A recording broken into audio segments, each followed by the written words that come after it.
தமிழக முதல்வர் ஸ்டாலின் தினம் தினம் தனக்குத்தானே பாராட்டு விழா நடத்தி கொண்டிருக்கிறார். ஆனால் சட்டம் ஒழுங்கு சீர்குலைவு, பெண்கள் மீதான வன்முறை, பாலியல் தாக்குதல், ஒரே நாளில் 2 அமைச்சர்கள் பதவி நீக்கம் என திமுக ஆட்சி தரம் கெட்டு போயிருக்கையில் முதல்வர் இதையெல்லாம் கவனத்தில் கொள்ளாமல் போட்டோ ஷூட் நடத்துவது மட்டுமே முதன்மை வேலையாக வைத்துள்ளார். திமுகவை பொறுத்தவரை கொங்கு பகுதியில் தான் ஒவ்வொரு தேர்தலிலும் சறுக்கலை சந்தித்து வருகிறது. கொங்குவில் அதிமுக, பாஜக 2 கட்சியும் வலுவாக காலூன்றி உள்ளது. திமுகவை பொறுத்தவரை அந்த பகுதியில் வீக்காக உள்ளது. இந்த நிலையில் கிடைத்த ஒரு வாய்ப்பையும் திமுக கோட்டை விட்டது மட்டுமல்லாமல் தமிழக காவல்துறையின் லட்சணத்தை வெளிச்சம் போட்டு காட்டியுள்ளது. கொங்கு பகுதியில் கடந்த 3 ஆண்டுகளாக தொடர் கொலைகள் அரங்கேறி வருகிறது. தமிழகத்தில் தனியாக வசிப்பவர்கள் படுகொலை செய்யப்படுவது இது முதல் முறை அல்ல.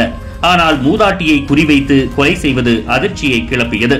கொங்கு பகுதியான ஈரோடு மாவட்டம் சிவகிரியில் ஐயா ராமசாமி கவுண்டர் மற்றும் அவரது மனைவியை கொடூரமாக கொலை செய்திருக்கிறார்கள்.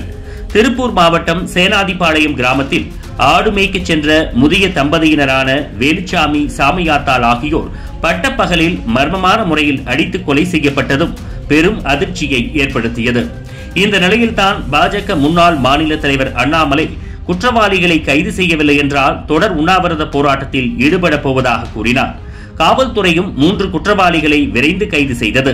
விசாரணையில் வீட்டில் தனியாக வசிக்கும் முதியவர்களை குறிவைத்து இந்த கும்பல் கொலை செய்து நகைகள், பணம் கொள்ளையடித்ததாக கூறப்படுகிறது. இந்த கைது நடவடிக்கையின் மூலம் காவல்துறைக்கு பாராட்டுக்கள் குவிந்தது. ஆனால் தற்போது மீண்டும் அதுபோன்ற சம்பவம் நிகழ்ந்துள்ளது.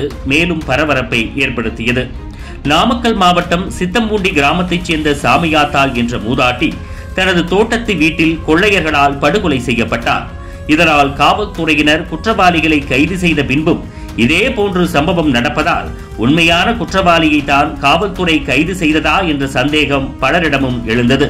இந்த நிலையில்தான் எதிர்க்கட்சித் தலைவர் எடப்பாடி பழனிசாமி தனது சமூக பக்கத்தில் தெரிவித்தது, மாநிலத்தையே உலுக்கிய பல்லடம் மூவர் கொலை, சிவகிரி இரட்டை கொலை சம்பவங்களுக்கு பிறகும் இந்த ஸ்டாலினின் மாடல் திமுக அரசு இன்னும் திருந்தவில்லை.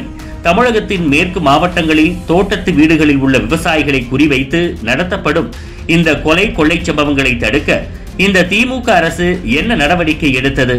பல்லடம், சிவகிரி வழக்குகளில் கைது செய்யப்பட்ட குற்றவாளிகள் மட்டுமே இந்த குற்றங்களை செய்தவர்களா என்ற சந்தேகம் மக்களிடையே ஏற்கனவே உள்ள நிலையில் இந்த சம்பவம் அந்த சந்தேகத்தை வலுப்பெறவே செய்துள்ளது. தமிழ்நாட்டு மக்கள் ஒவ்வொரு நாளும் பாதுகாப்பாக கடப்பதையே ஒரு அக்னி பரீட்சையாகவே மாற்றிய ஸ்டாலின் மாடல் திமுக அரசுக்கு எனது கடும் கண்டனம். சித்தம்பூண்டி சாமியாத்தாள் கொலை வழக்கில் உண்மையான குற்றவாளிகளை கைது செய்து சட்ட நடவடிக்கை எடுப்பதுடன் தொடரும் சட்ட ஒழுங்கு சீர்கேடுகளை இனியேனும் அடக்க முயலுமாறு பொம்மை முதலமைச்சரை வலியுறுத்துகிறேன் என தெரிவித்தார்.